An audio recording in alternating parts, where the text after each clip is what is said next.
day everyone, especially to you Ma'am Nehat. I am Raquel H. Jucares and I will be reporting the topic on marketing goals and advertising. Agenda: Introduction, AIDA model, M&M's, different types of advertisement, and summary. So, the agenda of my presentation is first to have an introduction po kung ano ang advertising. Next po ay ang AIDA model, which is an advertisement model. Next, the M&M's, then the different types of then lastly, the summary. Introduction. Advertising is a market tactic involving paying for space to promote a product, service, or cause. The actual promotional message are called advertisements or ads for short. The goal of advertising is to reach people most likely to be willing to pay for a company's product or service and entice them to buy. So, ang introduction, advertising is a market tactic of isang technique involving paying for space to promote a product, service, or cause. Araw-araw natin to nakikita sa magazine, newspaper, lalong-lalo na sa social media tulad ng YouTube. The actual promotional message are called advertisement or ads for short. The goal of advertising is to reach people most likely to willing to pay for company's product or service and entice them to buy. Nihikayat o niyayaya ng ads ang mga manonood upang tangkilikin ang kanilang product or services. So, AIDA model. So, isa po sa mga ad models ay ang sikat na AIDA model. Pinapakita dito na mas magandang naka-integrated ang lahat ng aspeto ng isang ad. The AIDA model. First one is A. Attention. Do customer known about us? I. Interest. Would customer consider us? D. Desire. Do customer want us and look for us? Action. Do customer buy us, talk, and post about us? These goals are correlative with the product life cycle. Early in the brand's life, the job of an ad campaign is to get the word out and to inform the consumer of this new or improved market offering. Here is the brand. Here are its features. Here are its points of differentiation from the competition. Pag ginamit mo ang ID bilang model ng ad, ito ang mga katanungan na dapat masagot ng ad mo para maging effective ito. These goals are correlative with the product life cycle. Early in a brand's life, the job of an campaign is to get the word out and to inform the consumer of this new or improved market offering. Here is the brand, here are its feature, here are its points of differentiation from the competition. So, sa ID, nakikita kung ano-ano ang mga specification ng isang produkto or serbisyo. Designing an advertising message to meet market and cooperative goals. Advertising is a means of communication. A company say to its potential customers, "Buy our stuff, we have a new service, look at our low price, we're better than the competition." As a result, marketers must understand the basic model of dynamic communication. In the classic model, there is a source, a message, and a receiver. The source intends to send out certain information which is encoded and then transmitted. The receiver then decodes the message. Hopefully, the receiver interprets the content of the message in a manner similar to what the sender had intended. But there can be errors along the way. So, Designing advertising message to meet marketing and corporate goals. Advertising is a means of communication. Sa pamamagitan ng advertising, nakakausap natin ang mga manonood o mababasa at nabibigyan natin sila ng kaalaman tungkol sa produkto or serbisyo na meron tayo. Hinihikayat din natin sila upang bumili o mag-try ng ating ginawan na advertisement. M&Ms. If marketing is said to be the purpose, here are the 6 M's of advertising. What is the market being addressed? What is your mission? The objectives of the advertising campaign. What is your message to be communicated? How much money will be spent? What media choices will be implemented? How will the effectiveness of the campaign be measured? So, kung saan sa marketing strategy, meron tayong tinatawag na purpose. Sa advertisement naman, merong 6 M's. Yan ay ang factors na dapat natin isaalang-alang o consider para maging effective and marketing and advertisement natin. Yan ang mga sumusunod. What is the market being addressed? What is your mission? What is your message to be communicated? How much money will be spent? What media choices will be implemented? And how will the effectiveness of the campaign be measured? Different types of ads. First one is cognitive ads. Engage the consumer's brains. The ad gives the consumer a reason to buy the product that is practical or functional. Visualize customers' directed conversions. The ads tend to be informative, featuring the product's attributes and their benefits. So, may iba't ibang klase ng paraan ng advertisement. Isa din dito ang cognitive ads. Engage the customer's brain. The ad gives the customer reason to buy the product that is practical or functional. Visualize customer-directed conversions. The ad tend to be informative, featuring the product's attributes and their benefits.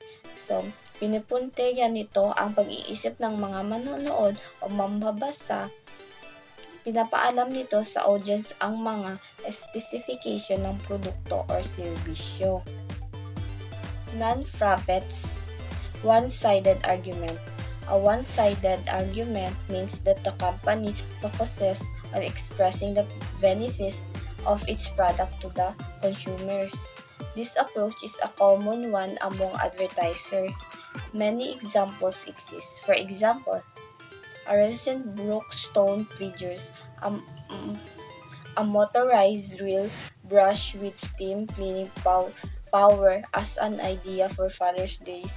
Give with the pitch, the ultimate power tool for your grill. One-sided ads are straightforward. They offer an explanation of the anticipated benefits. So, meron din tayong tinatawag na non-profits na may iba't ibang style ng panghatid ng advertisement. Isa dito ang one-sided argument. Ang one-sided argument is that the company focused on expressing the benefits of its product to the consumer. Pinapakita nito ang mga benefits o magagandang features ng produkto or serbisyo. Two-sided argument. A two-sided argument, the company describes the pros and cons of its brand. Two-sided argument are used when your target customers already know that your brand has some weaknesses. Thus, you might as well acknowledge it and then go on to argue why your brand is nevertheless excellence. For example, direct-to-consumer ads.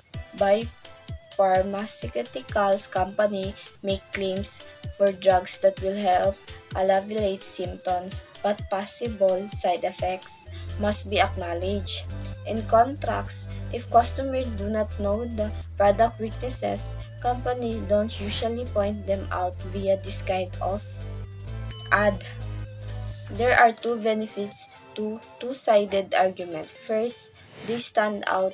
Most ads are one-sided, with everyone claiming their brand is great. Two-sided argument get attention because they are different. Two-sided ads are also seen as more objective or neutral because you're getting the pros and cons. Hence, they seem more credible. credible.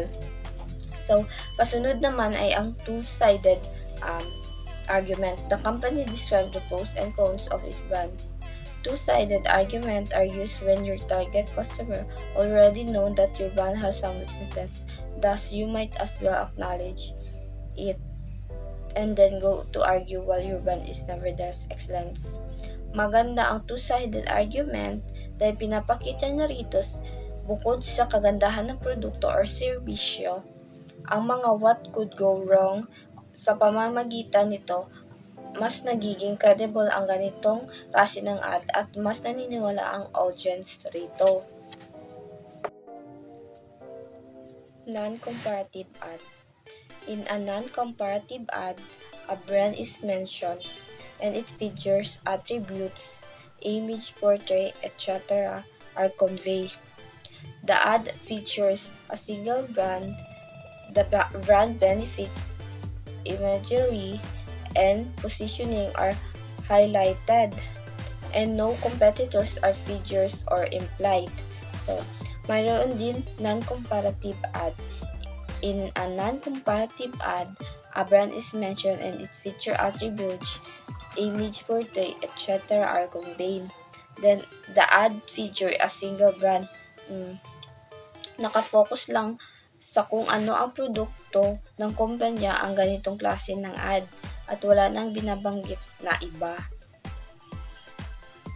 Comparative ad. The feature brand name is mentioned as it's the brand name or a competitor. A TV commercial is often a narrative drama or a slice of life vignette. Often a problem is depicted and the brand is figured as the perfect solution. For example, a girl finds dandruff rakes on her shoulders, buys the right shampoo, and then suddenly some hot guy hits on her. Sa comparative ad naman ay may pinapakita nito ang pinagkaibahan ng produkto o serbisyo ng isang kumpanya laban sa ibang offer ng kalabang company. Kinukumpara nito ang mga produkto or serbisyo upang kumbinsihin ng mga consumers. Different types of ads. Emotional ads. Another type of ad that elicits emotions use humor. Ad exists counts on numerous ads to break through the noisy media clutter. Humorous ads are popular because they fun and they win a lot of awards in the advertising industry because they seen as a clever. Unfortunately, humorous ads are not all that effective. Part of the problem is the people remember the joke, but they didn't necessarily remember the brand being advertised. In addition, not everyone has the same sense of humor, and it's easy to insult some people with an ad that other people thinks it's funny.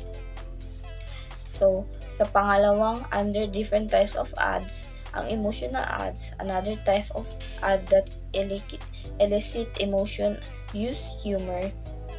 Gumagamit ito ng nakakatawang ad upang makuha ang atensyon ng customers. Ngunit base sa pag-aaral, di ito gaanong epektibo sapagkat ang joke lamang ang nare-retain sa mga mamimili. Summary of my report. There are many modules that are being used in advertisement. Second, some describe the flow of the ad recipient from a level of awareness to greater knowledge, to more liking and preference, to a sense of brand conviction, and then to purchasing. Another variant goes from awareness to interest to brand evaluation to trial and adoption.